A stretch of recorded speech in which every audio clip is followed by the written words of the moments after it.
नमस्कार दोस्तों, एम के सर मैथ गुरु चैनल में आपका हार्दिक अभिनंदन है। अब यहाँ पर देखिए कंपटीशन एग्जाम है, रीट मेंस एग्जाम, उसके लिए एक बहुत ही बेहतरीन टॉपिक लेके आए हैं जो 9th और 10th का मिश्रण से हमने ये तैयार किया है, जो वास्तविक संख्याएं हैं। तो देखिए वास्तविक संख्या, सबसे पहले देखिए शुरुआत बिल्कुल जीरो लेवल से करते हैं। यहाँ पर जो वास्तविक संख्या है ये क्या है, यानी रियल नंबर। देखिए जो संख्याएं हैं आपकी,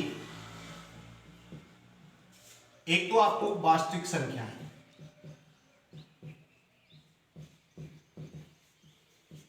और एक काल्पनिक संख्या।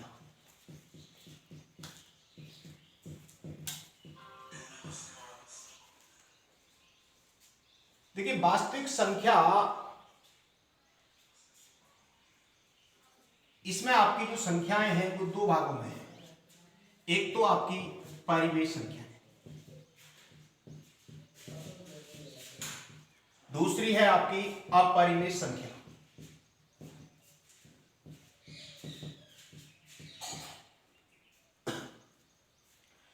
अब देखिए काल्पनिक जो संख्या है, काल्पनिक संख्या यानी रूट के अंदर नेगेटिव संख्या है, यानी आयोटा में जिन्हें हम व्यक्त कर सकते हैं वो आपकी काल्पनिक संख्याएं कहलाती हैं। अब देखिए रूट के अंदर नेगेटिव जो संख्या है वो तो आपकी काल्पनिक संख्या हो गई, लेकिन इनके बाद शेष बची जो संख्याएं हैं वो आपकी वास्तविक संख्याओं में आती हैं। अब वास्तविक संख्याओं की जो डेफिनेशन है, परिभाषा है, वो ये है कि परिमेय और अपरिमेय संख्याओं के समूह को, क्या, परिमेय और अपरिमेय संख्याओं के समूह को, समुच्चय को या इनके ग्रुप को वास्तविक संख्याएं कहते हैं। वास्तविक संख्या किसे कहते हैं? परिमेय और अपरिमेय संख्याओं के समूह को वास्तविक संख्याएं कहते हैं। अब देखिए परिमेय संख्या किसे कहते हैं, तो यहां पर परिमेय संख्या से पहले परिमेय संख्या को जानने के लिए हम तीन चीजों को और जान लेते हैं। एक तो है आपकी प्राकृत संख्या, नेचुरल नंबर।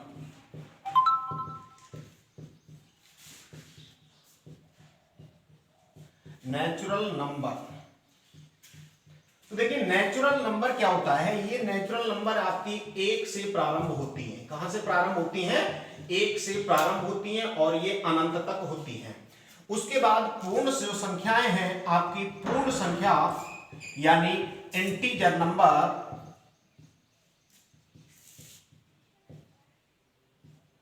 सॉरी ये होल नंबर, होल नंबर आपकी जीरो से अनंत तक होती है। उसके बाद है आपकी पूर्णांक संख्या। तो पूर्णांक संख्या दोस्तों देखिए इनको बोलते हैं हम इंटीजर नंबर। इंटीजर जो नंबर है, पूर्णांक जो संख्याएं हैं, 0, 1, 2, 3 यानी अनंत तक, इधर -1, -2 यानी माइनस अनंत तक, ये सारे नेगेटिव, पॉजिटिव और जीरो, सारे जो पूर्णांक हैं आपके, ये आपके इंटीजर नंबर यानी पूर्णांक संख्याएं कहलाती हैं। तो सबसे पहले आपको इनके बारे में पता होना चाहिए कि नेचुरल नंबर क्या है, पूर्ण संख्या क्या है और प्राकृत संख्या, ये सारी चीज आपको पता होना चाहिए। तो देखिए अब हम जब शुरुआत करते हैं तो सबसे पहले यहीं से आपका जो क्वेश्चन है वो शुरुआत हो जाता है कि सबसे छोटी पूर्ण संख्या क्या है। तो सबसे छोटी जो पूर्ण संख्या है वो आपकी 0 है, और सबसे छोटी प्राकृत संख्या या नेचुरल नंबर आपकी 1 है। ठीक, तो ये यहां पर अब देखिए कुछ सत्य और असत्य पर आधारित इन्हीं पर कुछ प्रश्न हो जाते हैं। अब देखो जैसे प्राकृत संख्या, पूर्ण संख्या, पूर्णांक, मैंने इनको एक क्रम से लिखा है तो आप इनका क्रम भी ऐसे ही रखना। देखिए प्राकृत संख्या क्या, यहां पर देखिए सभी प्राकृत संख्या पूर्ण संख्या, सभी प्राकृत संख्या पूर्ण संख्याएं होती हैं। क्या ये बात सत्य है या असत्य है? अब देखिए सभी प्राकृत संख्याएं आपकी हैं 1 से अनंत तक, वो इसके अंदर है या नहीं है? बिल्कुल है साहब। इसका मतलब ये कथन आपका सत्य है।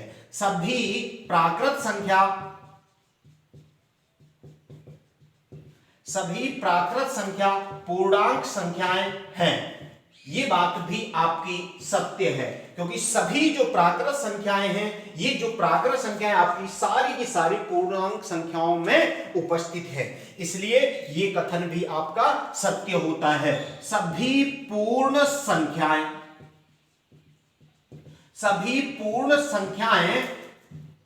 पूर्णांक संख्याएं हैं, पूर्णांक संख्या है।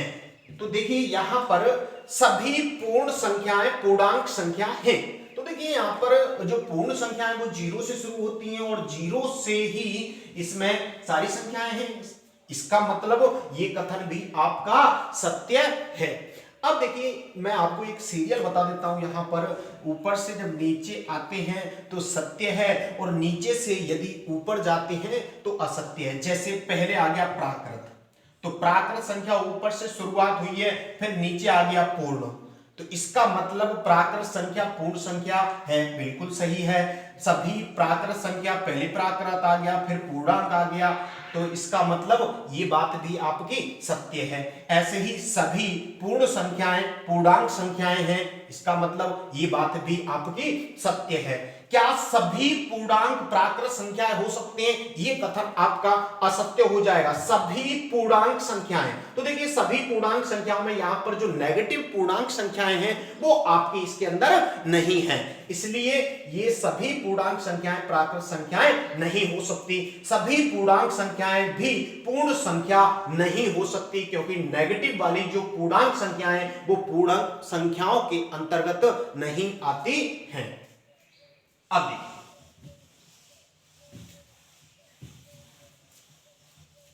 परिमेय संख्या, वे संख्याएं जिन्हें हम P बटे Q के रूप में लिखते हैं, वे संख्याएं जिन्हें हम P बटे Q के रूप में व्यक्त कर सकते हैं, लिख सकते हैं, प्रदर्शित कर सकते हैं, उन्हें हम परिमेय संख्याएं कहते हैं। जहां पर P व Q क्या हो? पूर्णांक संख्याएं हो। पूर्णांक संख्या, पूर्णांक संख्या मैंने अभी बताया था, नेगेटिव, पॉजिटिव और जीरो, समस्त संख्याएं आपकी पूर्णांक संख्याएं होती हैं। तो यहां पर P अपॉन Q के रूप में लिखी हुई वो संख्या P व Q दोनों पूर्णांक हो, लेकिन Q is not equal zero, यानी जो उसका हर है, हर आपका जीरो नहीं होना चाहिए, तो वह संख्या आपकी परिमेय संख्या कहलाएगी। यदि इन तीनों बातों का पालन करेगी तो वह संख्या आपकी पूर्ण परिमेय संख्या है। तो अब देखिए जैसे उदाहरण ले लेते हैं हम 3/4। अब देखिए 3/4 है, यहां पर सबसे पहले हम देखते हैं P बटे Q के रूप में है, यानी संख्या बटे में भी लिखी है। इसके बाद हमें देखना है P और Q, यानी P और Q दोनों ही आपके पूर्णांक संख्याएं, यानी पूर्णांक संख्या में आपकी पॉजिटिव भी आती हैं और नेगेटिव भी आती हैं, इसका मतलब ये बात भी सत्य है। तीसरी बात है इसका जो हर है वो जीरो नहीं होना चाहिए, इसका मतलब इसका हर भी जीरो नहीं है, इसका मतलब ये जो संख्या है आपकी 3/4 ये आपकी परिमेय संख्या होगी। और देख लीजिए जैसे माइनस के 1/2, तो सबसे पहले बटे में भी लिखी हुई है, ये बात सही है। P और Q दोनों ही पूर्णांक संख्याएं हैं, पूर्णांक संख्या में नेगेटिव भी आती है और पॉजिटिव भी आती है, इसका मतलब ये पूर्णांक संख्याएं हैं। Q is not equal zero, हर आपका जीरो नहीं होना चाहिए, इसका मतलब ये भी एक परिमेय संख्या है। इसके बाद देखिए और भी उदाहरण ले लेते हैं, जैसे मैंने ले लिया आपका 2 ले लिया, क्या यह परिमेय संख्या है? अब दोस्तों देखिए यहां पर आपको सबसे पहले देखना है बटे में संख्या लिखी हुई है, तो यहां पर आप कंफ्यूज हो जाएंगे। तो जो भी संख्या आप सिंगल दिख रही है उसके बटे में 1 मान लीजिए, इसका मतलब P बटे Q के रूप में संख्या हो गई, P बटे Q के रूप में है। P और Q दोनों पूर्णांक हैं, ये बात भी सही है। Q is not equal zero, ये बात भी सही है। इसका मतलब जो 2 हमने माना था वो आपकी परिमेय संख्या है। अब हम ले लेते हैं जैसे 0 है, तो क्या 0 भी एक परिमेय संख्या है? हाँ साहब, बिल्कुल 0 भी आपकी एक परिमेय संख्या होगी। कैसे होगी? इसके बटे में 1 मान सकते हैं, P अपॉन Q के रूप में हो गई। P और Q दोनों ही पूर्णांक संख्याएं हो गई, ये भी पूर्णांक है और ये भी पूर्णांक है, और हर जीरो नहीं हो, अंश भले ही जीरो हो लेकिन उसका जो हर है वो आपका जीरो नहीं होना चाहिए। इसका मतलब ये आपका जो जीरो है आपकी परिमेय संख्या है। नेगेटिव में भी ले सकते हैं, जैसे माइनस के 5 है तो क्या यह परिमेय संख्या है? बिल्कुल, ये भी आपकी एक परिमेय संख्या होगी क्योंकि इसके बटे में एक लिख सकते हैं, तो ये आपकी परिमेय संख्या हो गई। इसका मतलब समस्त प्राकृत संख्या जो है वो आपकी एक से जो शुरू होती हैं, ये समस्त प्राकृत संख्याएं आपकी परिमेय संख्याएं हैं। समस्त पूर्ण संख्याएं ये भी आपकी परिमेय संख्याएं हैं। समस्त पूर्णांक भी आपके परिमेय संख्याएं हैं। इसका मतलब ये हुआ कि यहां पर जो भी मैंने ये पूर्णांक लिखे हैं, प्राकृत, पूर्ण और पूर्णांक संख्या, ये सारी की सारी आपकी परिमेय संख्याएं होंगी। नेचुरल नंबर, होल नंबर और इंटीजर नंबर तीनों के तीनों आपके रेशनल नंबर होंगे। ये रेशनल नंबर, ठीक, तो ये है आपकी परिमेय संख्या। एक उदाहरण और ले लेते हैं यहां पर 22/7। तो दोस्तों यहां पर इस चीज का विशेष ध्यान रखना है, ये जो 22/7 है ये आपकी परिमेय संख्या है। कैसे परिमेय संख्या है? P/Q में लिखी हुई है, बिल्कुल साहब, और P व Q दोनों ही पूर्णांक संख्याएं हैं, ये भी बात सत्य है। Q इज नॉट इक्वल 0, ये बात भी सत्य है। इसका मतलब ये एक परिमेय संख्या है। अब देखिए यहां पर जब हम बात करते हैं अपरिमेय संख्या की, तो देखिए ये तो आपकी परिमेय संख्या हो गई। अब देखिए अपरिमेय संख्या, इर्रेशनल नंबर।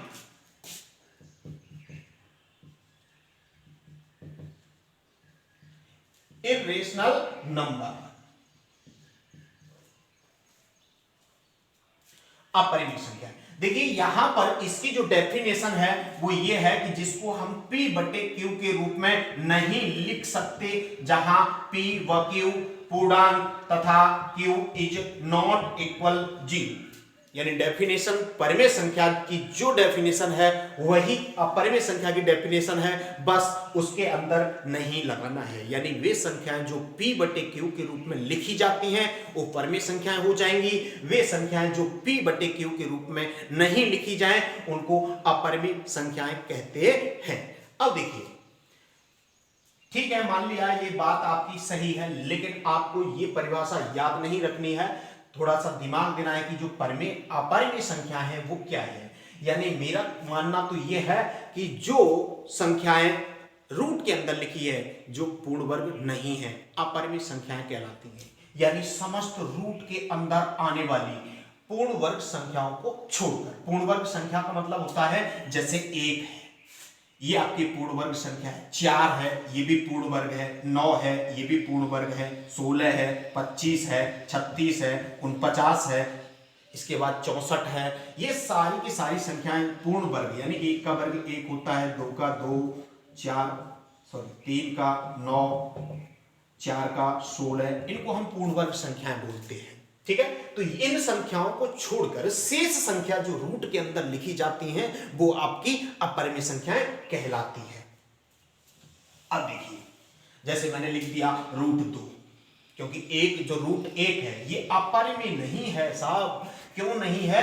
क्योंकि 1 का वर्गमूल 1 होता है और यह तो एक परिमेय संख्या है। कैसी संख्या है? परिमेय संख्या।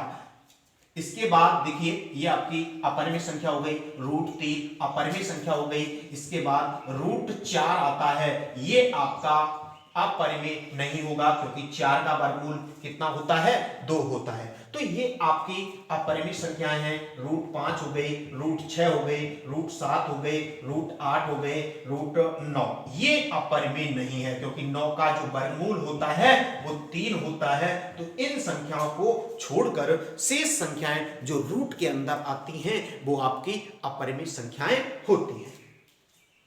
अब देखिए,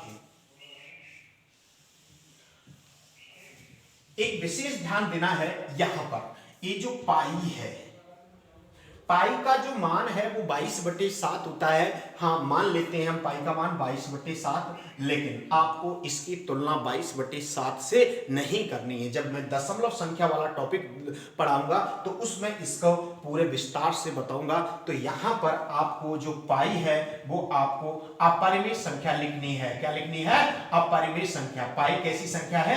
अपरिमेय संख्या है। और भी दोस्तों देखो, ये जो ई है जिसको अपन 11th में पढ़ते हैं, ये चरघातांक के जो फलन है ई, यूलर के नाम से भी इसको जानते हैं। तो यहां पर ये भी आपकी अपरिमेय है। कैसी है? अपरिमेय, जिसका मान कितना होता है? 2.718 कुछ ऐसे होता है। तो यहां पर ये संख्या भी आपकी अपरिमेय होती है।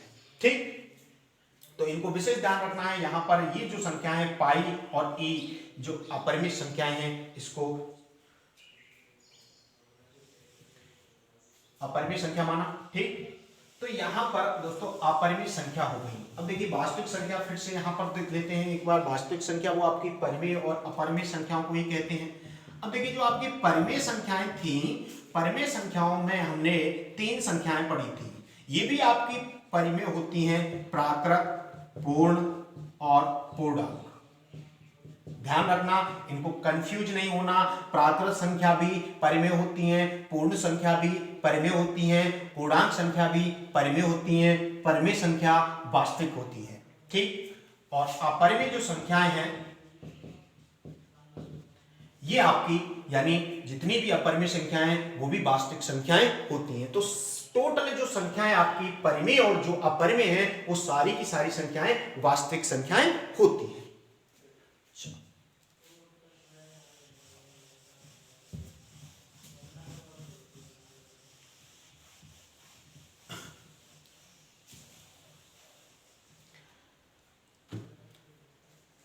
देखिए इसके बाद में थोड़ा सा एक आपको भाज्य और अभाज्य के बारे में बता देता हूं कि भाज्य और अभाज्य संख्याएं ये क्या है।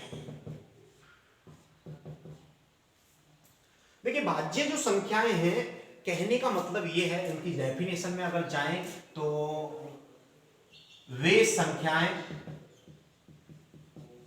जिनमें एक व स्वयं के अलावा या अतिरिक्त अन्य संख्याओं का भाग जाता हो। और अभाज्य का मतलब है वे संख्याएं जिनमें एक व स्वयं का ही भाग जाता हो। अभाज्य संख्याएं कहलाती। तो यहां पर देखिए अभाज्य संख्याएं आपकी शुरू होती हैं 2 से। देखिए सबसे छोटी, ये क्वेश्चन कई बार पूछा गया है कि सबसे छोटी अभाज्य संख्या कौन सी है। देखिए हमारी जो संख्याएं हैं 1 से शुरू होती है, ये आप जानते हैं सब कुछ। अब हम यहां देखते हैं कि इसकी अगर बात करते हैं वन की, तो दोस्तों देखिए वन जो है वो ना तो भाज्य संख्या है और ना ही अभाज्य संख्या है। ये बात विशेष ध्यान रखनी है। एक को ना तो भाज्य माना ना ही अभाज्य माना। अब हम बात करते हैं 2 की, यानी भाज्य का मतलब है किसी दूसरी संख्या का यदि भाग जाएगा तो भाज्य होगी और किसी दूसरी संख्या का भाग नहीं जाएगा तो अभाज्य होगी। अब आप देखिए 1 का तो जाता ही है, 1 का तो सभी संख्याओं में जाता है और स्वयं का भी स्वयं में जाता है। तो यहां पर ना तो 1 का चेक करना ना स्वयं का चेक करना। अब आपको देखना है अन्य संख्या का भाग इसमें जा रहा है या नहीं जा रहा है। तो यहां पर देखिए 2 में 2 का ही भाग जा रहा है और किसी संख्या का भाग नहीं जा रहा है। इसका मतलब ये अभाज्य संख्या हो गई।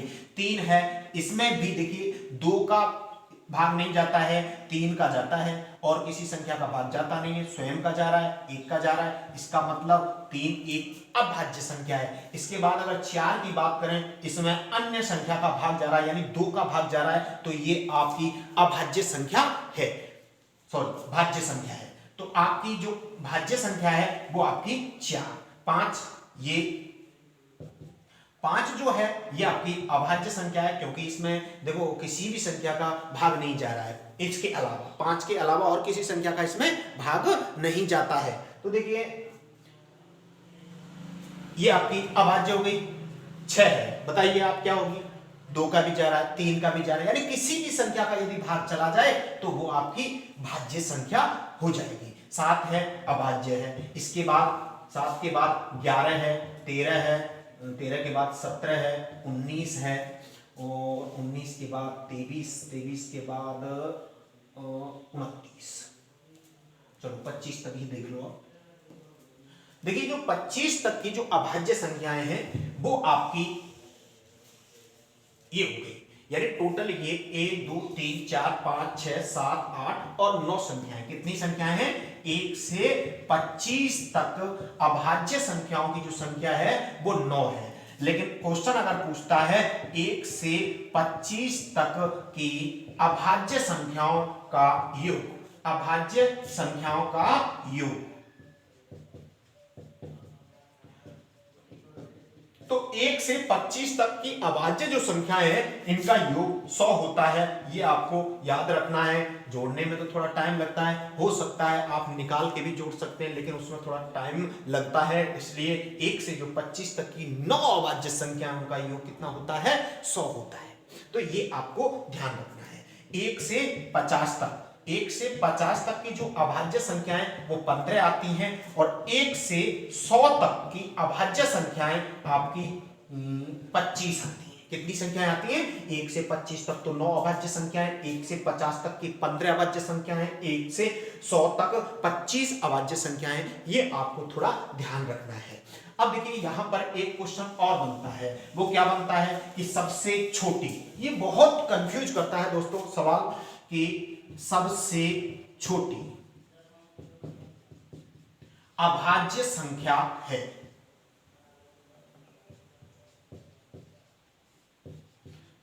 सबसे छोटी अभाज्य संख्या है। ऑप्शन दे दिया ए, बी, सी और डी। इसमें दे दिया 4, 2, 3, 5। अब देखिए सबसे छोटी अभाज्य संख्या, अब यहां पर जो बच्चे हैं वो गलती कर जाते हैं। सबसे छोटी अभाज्य संख्या, देखो इसको तो वो भाज्य समझते हैं। क्या समझते हैं? भाज्य समझते हैं। लेकिन यहां पर ये सम और विषम वाला खेल नहीं है। ध्यान रखना, ये जो संख्या है आपकी अभाज्य संख्या है, और एकमात्र सम अभाज्य संख्या है आपकी 2। तो ध्यान रखना है दोस्तों, एकमात्र सम अभाज्य संख्या 2 है, और सबसे छोटी अभाज्य संख्या 2 है। ठीक है। हाँ, दूसरी बात, सबसे छोटी भाज्य संख्या कौन सी? सबसे छोटी भाज्य संख्या। अब देखिए सबसे छोटी जब भाज्य संख्या की बात आ जाती है तो यहां पर बच्चों सवाल को नहीं देखते गौर से और उस पर टिक किया, और ये लो साहब भी हमारा आंसर बिल्कुल सही है, कोई चैलेंज कर सकता नहीं। तो यहां पर देखिए चैलेंज वाली बात नहीं है। ओवर कॉन्फिडेंस में आके ऐसे सवाल, हम नॉर्मल जो सवाल हैं उनको गलत कर जाते हैं। सबसे छोटी भाज्य संख्या 2 है, सब 2 में जा रहा है भाग, लेकिन ये तो देख लो कि ये 2 सम है, ना कि भाज्य संख्या। ये सम संख्या है, भाज्य संख्या नहीं है। तो इसका मतलब आप जो गलती कर जाते हैं, सोच विचार नहीं करते किसी चीज पर, वहां आपको परेशानी हो जाती है। तो सबसे छोटी जो भाज्य संख्या है वो आपकी 2 ना होकर कौन सी होती है? 4 होती है। तो ये है आपकी सबसे छोटी भाज्य संख्या। तो दोस्तों ये जो सवाल है आपका काफी इंपॉर्टेंट है, थोड़ा इसको ध्यान से देखना। अब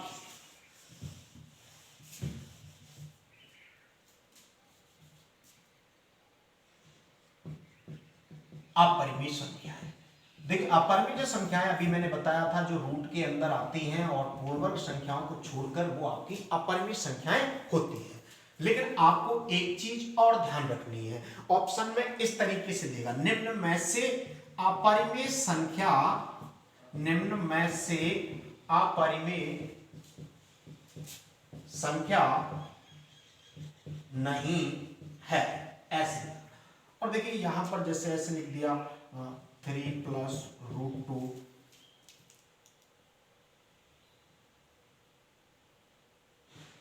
4 √16 इंटू 4√2 5 माइनस √2। तो देखिए यहाँ पर थोड़ा कंफ्यूज नहीं होना है, आपको एक बात विशेष ध्यान रखनी है, वो मैं पहले समझा देता हूँ। किसी भी परिमेय संख्या के साथ यदि कोई अपरिमेय संख्या जोड़ते हैं और परिमेय संख्या के साथ अपरिमेय संख्या को क्या करते हैं, घटाते हैं, और परिमेय संख्या के साथ अपरिमेय संख्या का गुणा करते हैं, उसके बाद परिमेय संख्या के साथ अपरिमेय संख्या का भाग देते हैं।